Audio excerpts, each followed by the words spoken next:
তিনটে পরিবার ভাঙ্গি মনে করেন আমাদের সম্পূর্ণ সাই সামান কোনো জিনিস আমরা বার করতে পারি না। বার না হয় ভিতরে থাকাটা সবচেয়ে বড় ভালো ছিল। এমনি মনে করেন খাবার জন্য যে জিনিসগুলো আমাদেরকে দিচ্ছে ওটা দিয়ে আমাদের জীবন বাঁচতেছে না। কালকে আমরা পাইছি মনে করেন 3 কেজি, এখন মনে করেন আজকে হয়তো পাবো না, আগামীকাল কোনো এটা গ্যারান্টি নেই। রাতের বেলা ফয়জউদ্দিন তার পরিবারকে নিয়ে এই ঘরে ছিলেন।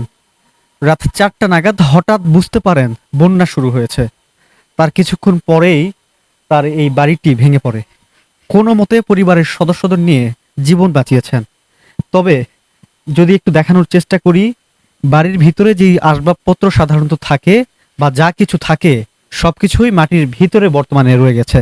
কিন্তু এই ফয়জউদ্দিন তার পরিবারকে নিয়ে কোনো মতে বেঁচে আসলেও এখন যেন আরো কষ্টটা বেড়েছে। না পারছেন বাড়ির সংস্কার করতে, না পেরেছেন নিজের জিনিসপত্র নিয়ে আসতে। যদি একটু কথা বলতে চাই, আসলে বন্যাটা শুরু হলো কিভাবে? বৃষ্টি কি তেমন ছিল? বৃষ্টি অনেক বৃষ্টি ছিল। আর আমাদের রাতের বেলা হঠাৎ করে আপনারা বুঝতে পারলেন যে বন্যা শুরু হয়ে গেছে? ওইটা আমরা আমাদের বাড়ির পাশে উত্তর পাশে যে বেরিবান, তিনটে বেরিবান ভাঙ্গি মনে করেন আমাদের সম্পূর্ণ সাই সামান কোনো জিনিস আমরা বার করতে পারি না, শুধু জীবন নিয়ে বাইরে হইয়ে। তবে বার না হয় ভিতরে থাকাটা সবচেয়ে বড় ভালো ছিল। কেন আমরা বার হয়ে আমাদের অমঙ্গল হচ্ছে। আমরা বাইরের কোনো অবদান কোনো কিছু আমরা আজ পর্যন্ত সবাই ফটো উঠে নিয়ে যাচ্ছি, আমরা কোনো জিনিস আমরা পাইতেছি না, পাই নাই।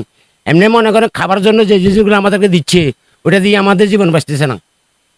আমার মেয়েগুলা আমার মা সবাইকে নিয়ে আমরা অনেক কষ্ট পাইতেছি। আমাদের যে সেই সামানগুলো ভিতরে ঢুকে গেছে, কাপড় চোপড় বিভিন্ন খাট পালং আলমারি মনে করেন এই মেসকি বিভিন্ন অনেকগুলো কাগজপত্র কোনো জিনিস আমরা ভিতর থেকে বার করতে পারি নাই।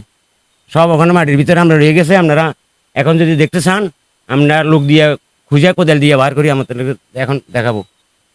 আপনার এই যে বাড়িঘর ভেঙে গিয়েছে, আপনার তো সবকিছুই এখানে ছিল যা এখন মাটির নিচে অবস্থান করছে। এখন এই বাড়িঘরগুলো আপনি সারাবেন কিভাবে? সারাবার কোনো আমাদের ক্যাপাসিটি নেই। যদি সারাবার ক্যাপাসিটি থাকতো আমরা মনে করেন বৃষ্টি বন্ধ হয়েছে আজকে অনেক দিন, আমরা কিন্তু ঘরে আমরা করে ফেলতাম। এখন আমাদের করার মতো কোনো আমাদের ক্যাপাসিটি নেই। এই যে ত্রাণ আসছে আমরা দেখতে পাচ্ছি, অনেকে আপনি দিচ্ছেন যে বেঁচে থাকার মতো খাবারও আপনারা পাচ্ছেন না। আসলে ত্রাণ তো অনেক জায়গা থেকে আসছে, কিন্তু আপনার এদিকে কি সেভাবে আসেনি? যে প্রাণগুলো আসতেছে ওই প্রাণ দিয়ে আমাদের জীবন যাওয়া যাবে না।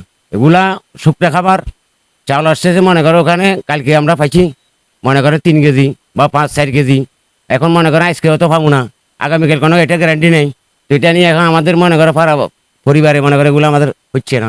আমাদের সবচেয়ে বড় মনে করেন খাবার শুধু এটা খাবার থেকে সবচেয়ে বড় আমাদের হইলো আমাদের এখন আমরা মানুষের ঘরে মানুষের বাসাতে কদিন আমরা থাকবো, উপযুক্ত দুটা মেয়ে নিয়ে পরিবার নিয়ে। এখন আমাদের সবচেয়ে সাবা এটা আমাদের কুদ্দুর ঘর। ফয়জউদ্দিন যেমন আক্ষেপ করে বলছিলেন যে তিনি যদি ঘর থেকে বের না হয়ে ঘরের ভিতরে থাকতেন তাহলেই হতো, ভালো হতো।